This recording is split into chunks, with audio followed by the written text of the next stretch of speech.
రేవంత్ రెడ్డి సీఎంగా బాధ్యతలు చేపట్టి 10 రోజులు పూర్తయింది.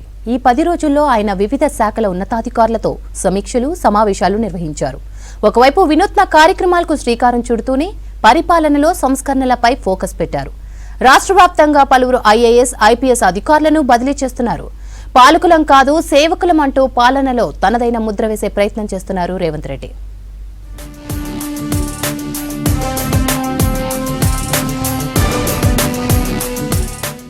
దాదాపు 10 ఏళ్ల కేసీఆర్ సర్కారును గద్దెదించి ఈ నెల 7న ఎల్బీ స్టేడియంలో సీఎంగా ప్రమాణ స్వీకారం చేశారు రేవంత్ రెడ్డి. ప్రమాణ స్వీకారం చేసే సమయంలోనే ప్రగతి భవన్ ముందున్న ఇనుప కంచెను తొలగింపజేశారు. ప్రగతి భవన్ పేరును జ్యోతిబా పూలే అంబేద్కర్ భవన్ గా మార్చారు. అందులో నిర్వహిస్తున్న ప్రజా దర్బార్కు విశేష స్పందన లభిస్తుంది.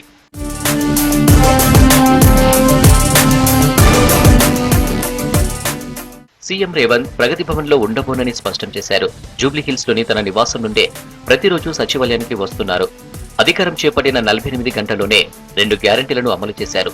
ఈ నెల 9న అసెంబ్లీ ఆవరణలోనే మహిళలకు ఉచిత ఆర్టీసీ ప్రయాణం, రాజీవ్ ఆరోగ్యశ్రీ కింద 10 లక్షల భరోసా కార్యక్రమాన్ని ప్రారంభించారు. వరుసగా వివిధ శాఖల ఉన్నతాధికారులతో సీఎం రేవంత్ సచివాలయంలో సమీక్ష సమావేశాలు నిర్వహిస్తున్నారు.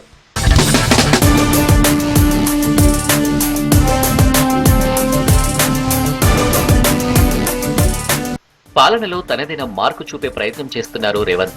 సీఎం భవనం వినియోగించుకోకపోవడమే కాదు, కాన్వాయ్లో కూడా వాహనాల సంఖ్యను 15 నుండి 9కి తగ్గించుకున్నారు. సొంత వాహనంలోనే తిరుగుతున్నారు. కాన్వాయ్ వెళ్లే సమయంలో ట్రాఫిక్ ను ఆపుద్దని ఆదేశాలు జారీ చేశారు. సాధారణ వాహనదారులతోనే తన కాన్వాయ్ వెళ్లేలా చూడాలన్నారు. ఆడంబరాలు, అనవసరపు ఖర్చులు చేయొద్దని చెప్పారు.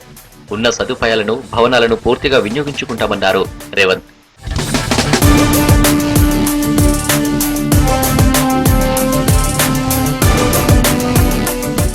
టీఎస్పీఎస్సీ ప్రక్షాళనపై దృష్టి పెట్టారు సీఎం రేవంత్ రెడ్డి. నిరుద్యోగులకు భరోసా కల్పించేలా యూపీఎస్సీ తరహాలో టీఎస్పీఎస్సీ ఉండేందుకు చర్యలు తీసుకుంటున్నారు. టీఎస్పీఎస్సీ చైర్మన్, సభ్యుల రాజీనామాలు చేసేలా చూశారు. పోలీస్ కానిస్టేబుల్, హోంగార్డ్ ఉద్యోగాలను భర్తీ చేయాలని ఆదేశించారు. అసెంబ్లీ సమావేశాల్లో కూడా రేవంత్ తనదైన స్టైల్లో ప్రతిపక్ష పార్టీ బీఆర్ఎస్ ఎమ్మెల్యేలకు కౌంటర్ ఇచ్చారు.